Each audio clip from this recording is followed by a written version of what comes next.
There is joy in my heart today, and I'll tell you why in just a minute. But let's talk about some of the more somber news.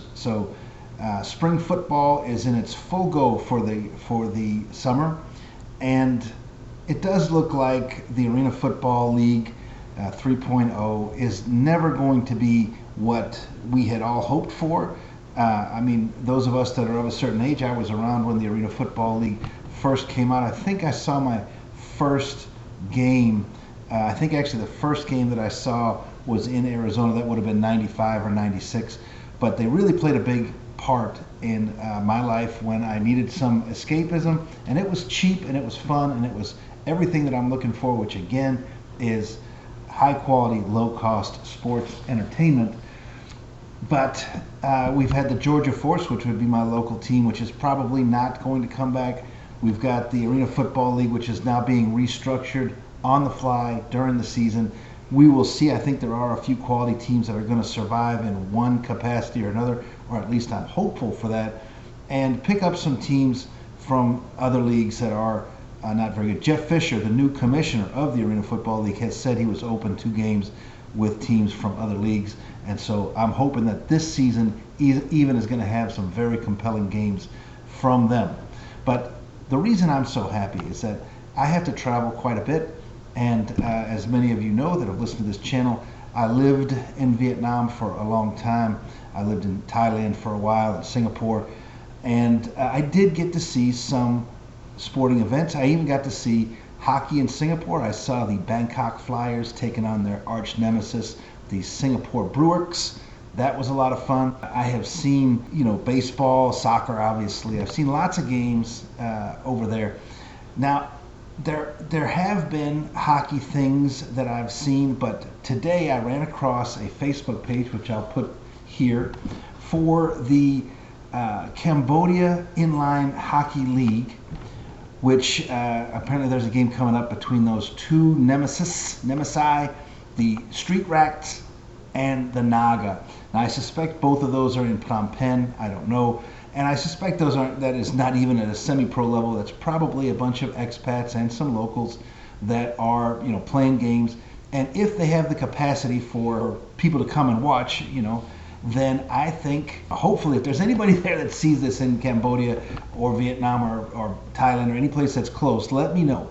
Because what has happened to me a lot of times is I'll see an ad like this sometimes, and then it doesn't come to be, or there's not enough even information. They're not very well promoted. But I would go, because again, I think these guys are probably paying their own way to have some fun and play. And so if I could go and put some money in the pot to lessen their cost, I definitely would, and I would probably get a lot out of it myself.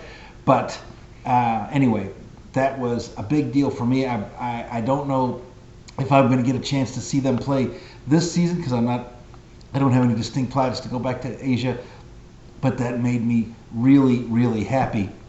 And if anybody is aware of any of those kind of one-off things, I would love to hear it. I will say, when it comes back to the demise of the Arena Football League 3.0, the quarterback Justin Arth has a couple videos out there that I'm going to link to here that talk about how he was kind of lucky. He is local from Atlanta. He was playing for the Force. As I've watched a couple of videos, it looks like he has played for the Frisco Fighters as well, and some other teams in the indoor game. And he was able to just kind of come home. But there were guys that were so stuck that a GoFundMe was set up to get them out of their hotel from the last road game that they played.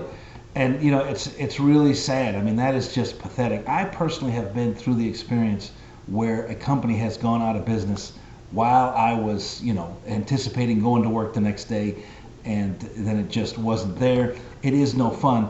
But I have never been in that experience where I was traveling for a company and in a hotel room, and then they're told, not only do you have to leave, but your way home is not paid for. Again, some of these guys are probably not in a great financial position. But that said, Lee Hutton is now completely out, apparently, of the Arena Football League, and he has been replaced as commissioner by Jeff Fisher.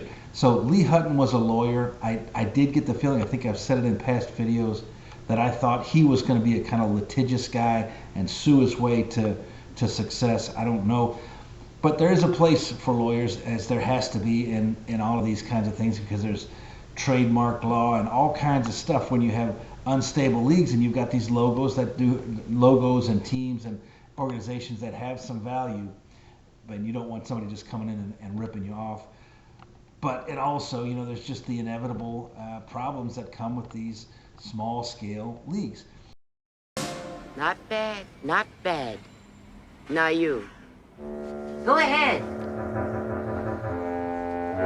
So I don't know that a lawyer is necessarily a terrible idea, but apparently lawyering is not enough to be a successful commissioner of the league. And then you've got his replacement, Jeff Fisher, who's a football guy. And as far as I know, I know he was very successful. He was with the Titans and the Rams, and I think he is in it because he wants to be in it. And he went in thinking he was just going to have some fun, kind of a lighter coaching load that at the NFL level when he was with the Cats, kind of like Bob Stoops there in Texas with the UFL. You get to be the head coach, but you don't have the 16-hour days, 10 months a year schedule, or even more than 10 months a year. I'll just finish this off with some free and unsolicited advice for the interim commissioner of the Arena Football League. Please do contact, I believe it's Kevin O'Hanlon, who is the commissioner of the American Arena League 2, and see if you can get those games. So the West Virginia Miners at Nashville, that would be about an 8-hour trip, one way or the other. Make it worth their while. The West Michigan Ironmen to Albany is about 11 hours, and Odessa to Dallas is pretty quick. And I was thinking maybe the Hot Shots, because they do have a facility that's ready. Let me know what you think. Thanks again for everybody that has clicked on our links, gone to our community page, and otherwise participated in this. We're getting very close to 500 subscribers. Thanks again. Have a great day, and thanks again.